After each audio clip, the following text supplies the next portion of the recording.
If you live in Florida and you ride dirt bikes, and maybe you're living under a rock, you've not heard of MotoBros. MotoBros is a new group of motocross tracks. There's one in Okeechobee. I'm out here today to check it out for the first time.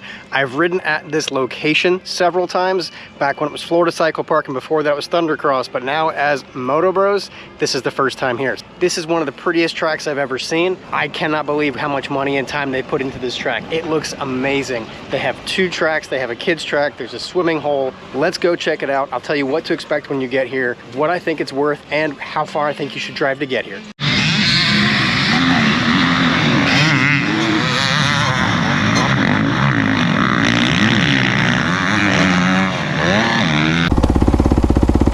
Yeah, be good, puppy. I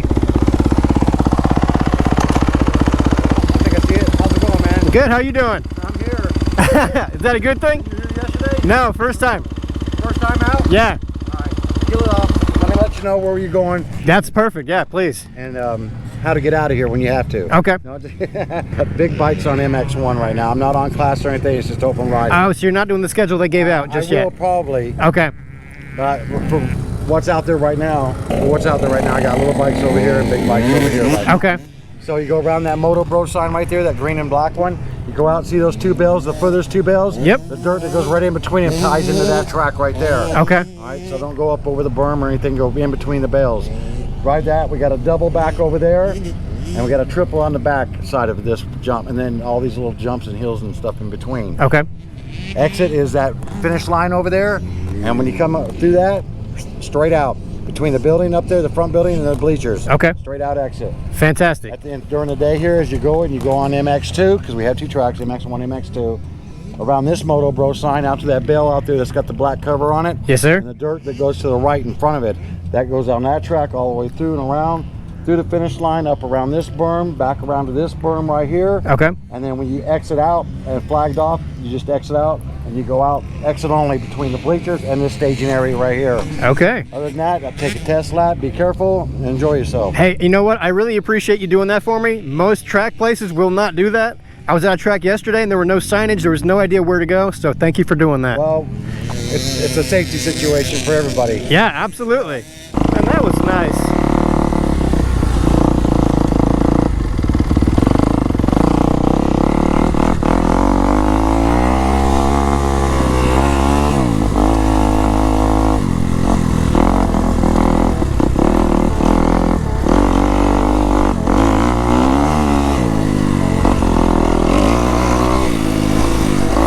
When I checked in, they handed me a schedule for each of the tracks. That gentleman just told me the schedule is not what he's doing currently. He's keeping an eye on the track, making sure everybody's safe. It's awesome.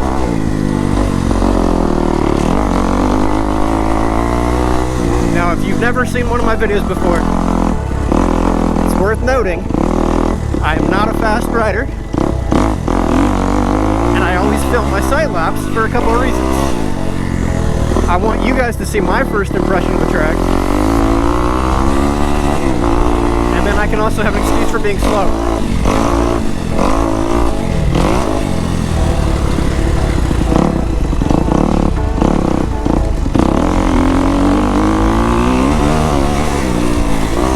So like I said, I've ridden this track before, but not under this layout, not under this management, not under this ownership. And it has changed so much.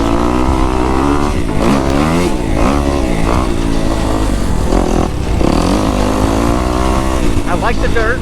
Dirt is soft. Not quite sand.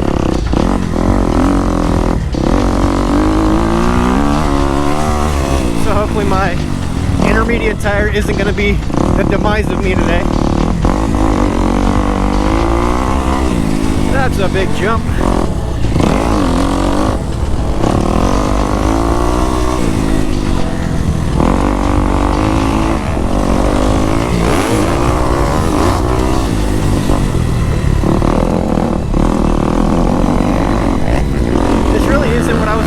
This track, honestly. I thought this track was going to be the smaller of the two.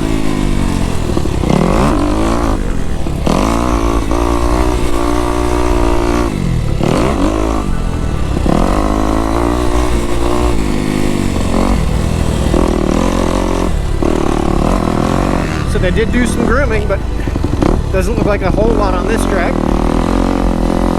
But it's still in really good shape.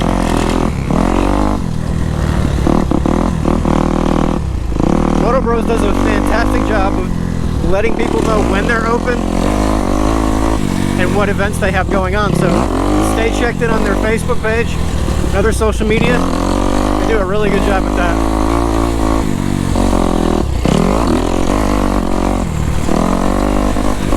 I'm gonna do one more lap and then stop to give you my thoughts. So that was my first lap around MX1. MX1 is a really cool track. I like the layout. There are definitely options of things to do fast, things to do slow. You can roll it. You can be a vet rider. You can be a beginner. You could go out there and just cruise around on this track and still feel safe. You could be hauling, and there are some decent sized jumps. Like there's a step up way in the back over there that is massive. See the yellow gear? Try to zoom in. It's just scary looking. Truthfully, I know the owner of this facility. I've known him for years. He used to be my neighbor. He's a good buddy. He and I have ridden together a lot. He's a really, really smart guy. He's been a successful business owner. He's owned and sold multiple businesses. Running a facility like a business and knowing what it takes to get customers in is crucial. It's not just about having a great track. It's about having a great presentation and a place where people want to go. This is very similar to an RV resort. Like the parking spaces for campers is fantastic. As far as track specifics, I love the layout. I love the fact that there's doubles, there's tabletops, there's step ups, there's step downs. It's good variation, and it makes you a good rider when you've got that many variations on one track. The dirt is awesome. It's not sandy, it's not clay, it's a fun mix of dirt, and it holds up pretty well, even with my intermediate tire. So when I checked in, they handed me this practice schedule. It says MX1, and it gives you the different sequences for the classes. They have scheduled breaks for watering the track, lunch break, and watering the track. And then MX2 has a similar schedule. This is awesome. I know that there are some people who just don't like when there's groups. You have, AB riders, CD riders. Some people don't like that. They feel like they want to just pay to ride, and they ride as much as they can. That's cool and all, but if you've got guys out that are tripling and you've got guys out there that are rolling, that's not safe. And that makes for a bad experience for a lot of people. If you don't like schedules, maybe this isn't the right place for you. If you like being in a safe environment, great, come on out. But one of the things I want to note too is the fact that they're watering every day. This track, when it was previously called Florida Cycle Park, became a dust bowl, especially if you had more than 20 bikes out here, because they didn't always water it. They tried, they did what they could. So they do have men's and women's restrooms on site. No showers, but bathrooms that have fairly clean facilities. Got vendors that come out to sell food occasionally. It's always a good thing. One thing I'd love to note is the speaker system that they have here. A lot of tracks have a PA that they use for races, but they don't use them every day. This property has speakers up all over the fence line around the track. All of the RV sites, the premium RV sites I should say, are pull-through spots. They have their own power, they've got septic, they've got water. But on this pull-through space, look how long this is. You could have a 40-foot trailer and still have space behind you for a pop-up tent. There are bleachers for both of the tracks. So this is MX2 over here, and it's got 2 sets of bleachers. That way you can watch your friends and family out there. The starting gate is awesome. They've got a metal starting gate.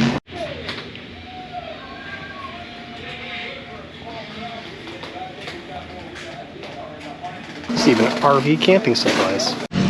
Sometimes it's the small things that you appreciate. The fact that they've got trash cans over the property and they've got lids on them is a cool thing. Don't throw your trash on the ground, people. Either bring a trash can with you and throw your trash away in there, or use the trash cans on site. If they're full, say something. Here's a view of MX2, the more passive of the 2 tracks. So this is something for the true beginners. Even though, like I said on MX1, you could roll everything just fine. MX2 is where you would stick your very first time riders out on, and they'd be totally safe.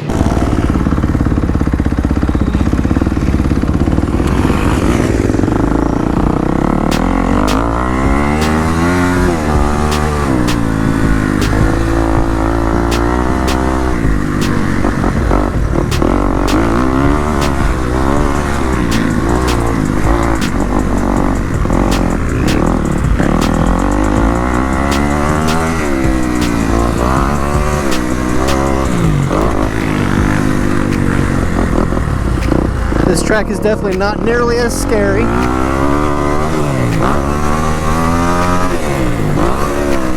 There are some doubles there. That's kind of a triple.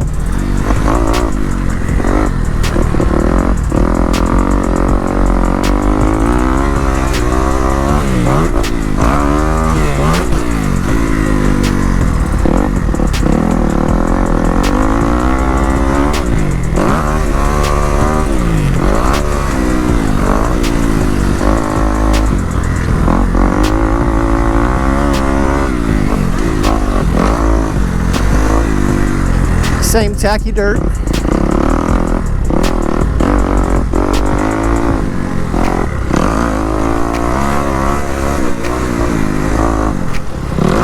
That one's a bit scooped out, but you can still roll it. I like this. This is a tighter track for sure.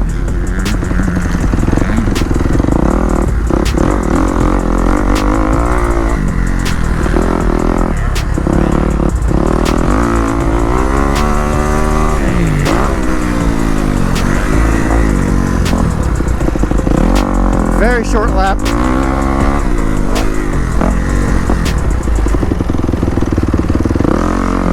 This is the kind of track that can build confidence because the jumps are all very doable and they're not too scary. So I really like MX2. It is a more vet-friendly, beginner-friendly track. You could very easily put somebody out there on a small bike. 50s could make it around that track. 65s, 85s, 110s. The kids, the vet riders, the beginners on bigger bikes.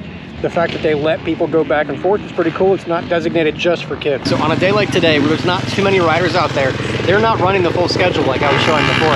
They're running it in 30-minute sessions. They've got big bikes and little bikes, and they're alternating tracks, which is fantastic because that means you can ride anytime you want. It just depends which track you want to ride on. That's one of the reasons I love it when facilities have more than one track. It gives you options. Options bring customers. And that's something that the owner knows. If you've got one track and you've got groups, that's when you have the difficulty of people saying, I want to ride more. It works out fine here, and they're watching it. If you've got super fast riders out there with the slower riders, then they might break it up. They were telling me that a couple days ago, they had 250 bikes out here and they had to go in the 4 groups. But nobody complained because it kept it safe and there's plenty of ride time still. So for the friends and family that want to hang out but don't want to ride, they've got this swimming hole that actually has a beach on it too. Nice palm trees, there's canopies up, it's a place to sit and hang out. That's a cool option too.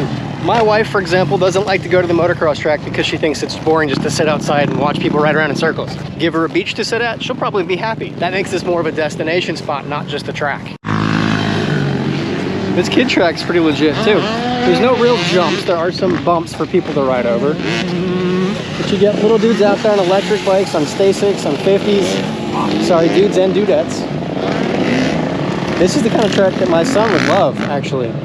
It's not super hilly, but it looks safe, it's wide, it's well graded.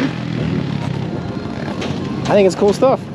It's a long looking track too. I'm not gonna lie, being here, seeing all these campers and RVs makes me kind of wish I had my toy hauler and I just spent more time at this track rather than bouncing all over Florida. Be sure to bring an awning or a pop-up. You can see there's very minimal shade, especially in day parking.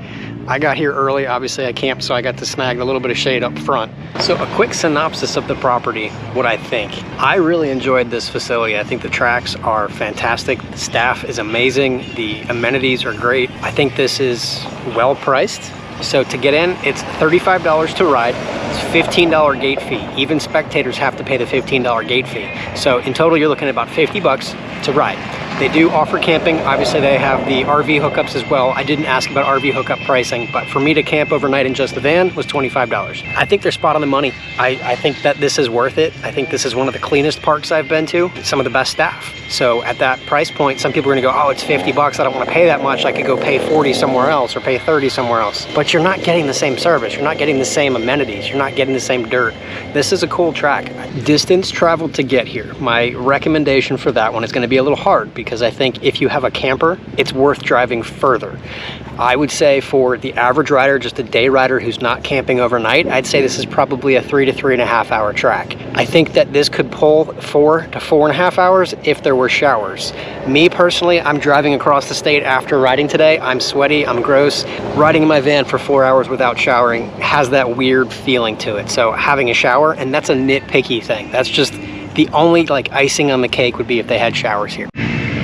Now, if you do have a camper or a toy hauler, I'd say you could easily drive 6 hours to be here and spend the weekend here. I think that's very feasible, especially if you've got a family that likes to ride or just wants to hang out by the water. It's a pretty cool vibe here. It's just a great place to hang out. They've got music going throughout the day, riding all day long. It's just a cool place. So come check it out. I'm really wishing my buddy bought this property before I moved away because I would be here a lot. I would come back a lot if I lived nearby.